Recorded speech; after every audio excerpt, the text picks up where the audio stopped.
This week it's the turn of this Skoda Fabia, which has sustained a nasty dent over the front wheel arch. Having this repaired in a body shop would be very expensive, but I'm going to show you the full repair method of how I fix this using the paintless dent removal method. So stay tuned and watch all the stages involved in removing damage like this with no filler and no paint.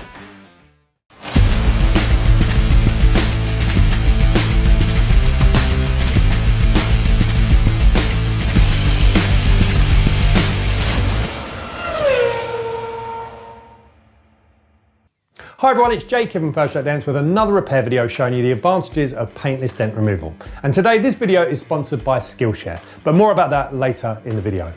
As you can see, we have a Skoda Fabia which has sustained a nasty dent right on the body line of this front wheel arch. Now this was the result of another vehicle brushing up against this panel and leaving all the damage that you can see here.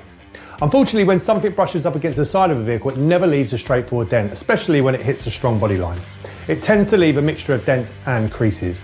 But luckily, in the case of this vehicle, no paint was damaged from the impact. So the paintless dent removal process can be the perfect solution to repair damage like this. But before we get started on this repair, let's first take a detailed look at all the damage. Firstly, I've checked this panel with a magnet and I know it's made from steel. Now, taking in consideration the different elements of this repair, the total size of this damage covers an area of approximately 256mm by 165mm. The wheel arch profile shown here gives this area of the panel its strength and rigidity, and both of these have been displaced from the impact. The top profile has been displaced about 20mm. Taking a look at the front of this panel, we can also see that on top of the body line going towards the front of the vehicle, we have this crease, which on its own is around 112mm long.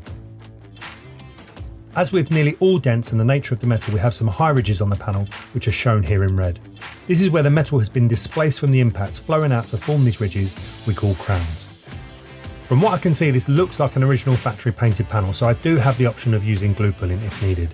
Although on most of these front wings or fenders, the access behind is pretty good, so I'll probably just use PDR bars. Right, so that's what I'm up against. Time now to get started.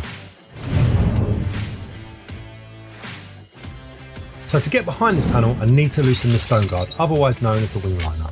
So using the jack, I raise the vehicle up, which gives me some clearance between the tyre and the panel. To remove the screws underneath, I need to use a T25 Torx bit. One by one, I can remove the screws which fix this plastic part to this panel. There are usually 5 or 6 of these screws dotted around the perimeter of the panel. Sometimes they can be difficult to find as they may be covered in all the mud and dirt underneath. This plastic part can then be pulled away from the main panel. I only need a small gap for my tools, so the complete liner doesn't need to be removed, and I'll be levering off the tyre